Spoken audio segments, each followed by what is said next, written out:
تو لوگوں کے ہجوم میں سے ایک شخص نے آگے بڑھ کر کہا کہ ہاں سلطان، آپ ٹھیک کہہ رہے ہیں، ہمارے ہمسائے میں 2 اللہ کے بڑے نیک بندے ہیں۔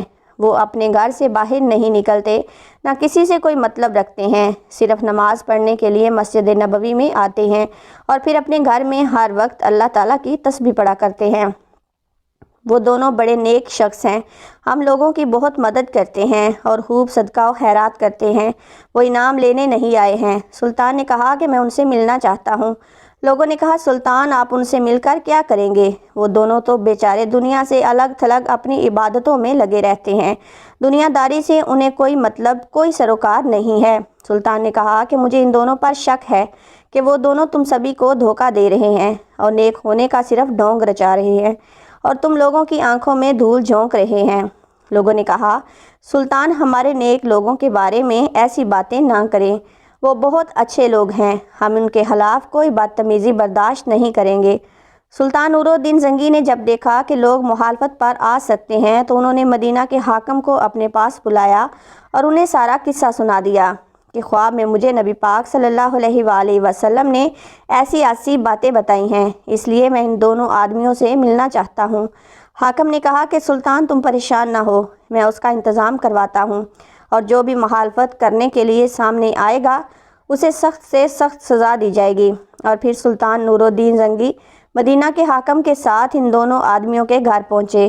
سلطان نے جیسے ہی ان دونوں آدمیوں کی شکلیں دیکھیں تو وہ انہیں پہچان گئے، کیونکہ یہ دونوں وہی آدمی تھے جن کی شکلیں حضور صلی اللہ علیہ وآلہ وسلم نے خواب میں سلطان کو دکھائی تھیں اور فرمایا تھا کہ یہ دونوں میری قبر سے میرے جسم مبارک کو نکالنا چاہتے ہیں۔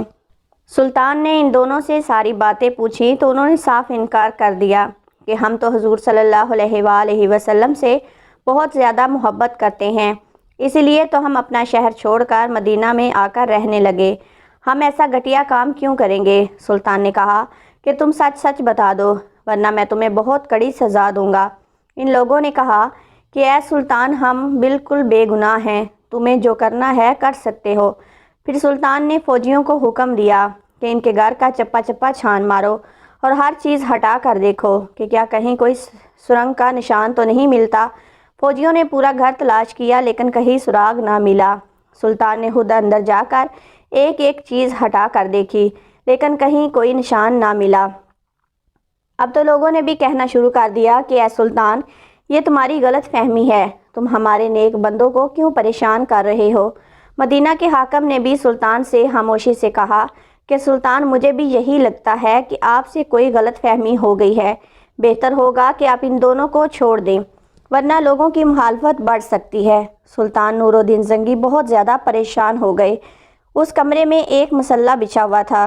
سلطان نے مصلی پر کھڑے ہو کر اللہ تعالیٰ سے فریاد کی اور سجدے میں سر رکھ کر رونے لگے اور اللہ سبحانہ تعالیٰ سے مدد مانگنے لگے کہ اے میرے رب کریم، میں ایک انسان ہوں، میرے اندر جتنی طاقت تھی میں نے اتنی کوشش کر دی، لیکن آپ کے پیارے نبی حضرت محمد مصطفیٰ صلی اللہ علیہ وآلہ وسلم نے فرمایا تھا کہ یہی دونوں گھٹیا انسان آپ صلی اللہ علیہ وآلہ وسلم کا جسم مبارک نکالنا چاہتے ہیں، لیکن یا اللہ مجھے کوئی نشان نہیں مل رہا ہے، آپ میری مدد فرمائیں۔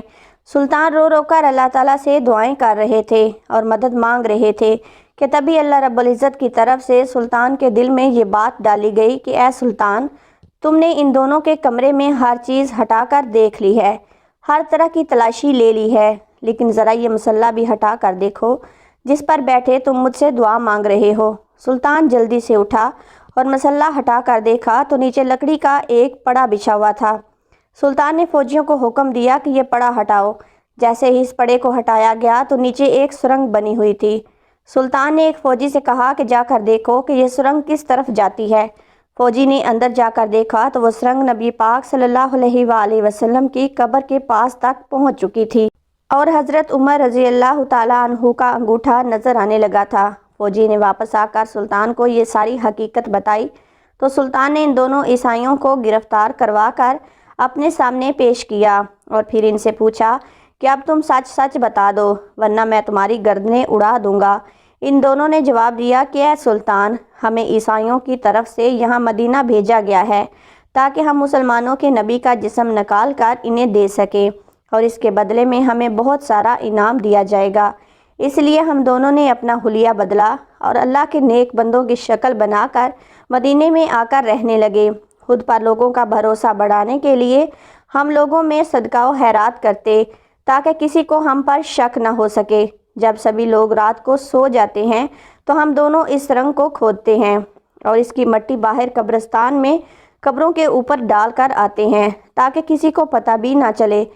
کل ہمارا کام مکمل ہو جاتا اور ہم رات میں ہی تمہارے نبی کا جسم لے کر اپنے شہر واپس چلے جاتے۔ پھر ہم عیسائی تمہارے نبی کے جسم کے ساتھ بہت برا سلوک کرتے اور تم مسلمانوں کو اذیت اور تکلیف دیتے، لیکن پتہ نہیں کیسے اے سلطان تمہیں اس بات کی خبر ہو گئی اور ہمارا سارا منصوبہ چوپٹ ہو گیا۔ سلطان نے آگے بڑھ کر ان دونوں کے گریبان پکڑے اور بہت تیز انہیں پیچھے کو دھکا دے دیا اور پھر وزیر کو حکم دیا کہ ان دونوں کو جانوروں کے ساتھ باندھ کر پورے مدینہ میں گھسیٹا جائے اور پھر انہیں پھانسی کی سزا دے دی جائے۔ اس سارے واقعے کے بعد سلطان نے نبی پاک صلی اللہ علیہ وآلہ وسلم کی قبر مبارک کے چاروں طرف زمین کے اندر سے ایک خندق کھدوائی اور اس میں 7 دیواریں بنوا کر اس میں پگھلا ہوا تانبا، لوہا اور تارکول ڈلوا دیا تاکہ کوئی دوبارہ حضور صلی اللہ علیہ وآلہ وسلم کے جسم مبارک کو نکالنے کی جرات نہ کر سکے۔ کتابوں میں لکھا ہے کہ اس واقعے کے بعد سلطان نور الدین زنگی مدینہ کی گلیوں میں رو رو کر اللہ تعالیٰ سے کہا کرتے تھے کہ اے اللہ، اتنی بڑی دنیا میں تو نے مجھ جیسے فقیر کو اس عظیم کام کے لیے چنا، اس پر میں آپ کا جتنا شکر ادا کروں کم ہے۔ اللہ تعالیٰ سے دعا ہے کہ اللہ تعالیٰ ہمیں نیک اعمال کرنے کی توفیق عطا فرمائے اور ہمیں نیک لوگوں میں شامل کرے، آمین۔ ناظرین، کمنٹ باکس میں اللہ تعالیٰ کے 99 ناموں میں سے ایک نام ضرور ٹائپ کریں۔ ویڈیو اچھی لگے تو ویڈیو کو لائک، شیئر اور چینل کو سبسکرائب کر دیں اور بیل کے آئیکن کو پریس کر دیں تاکہ ہر نئی آنے والی ویڈیو کا نوٹیفیکیشن آپ کو مل سکے۔ شکریہ۔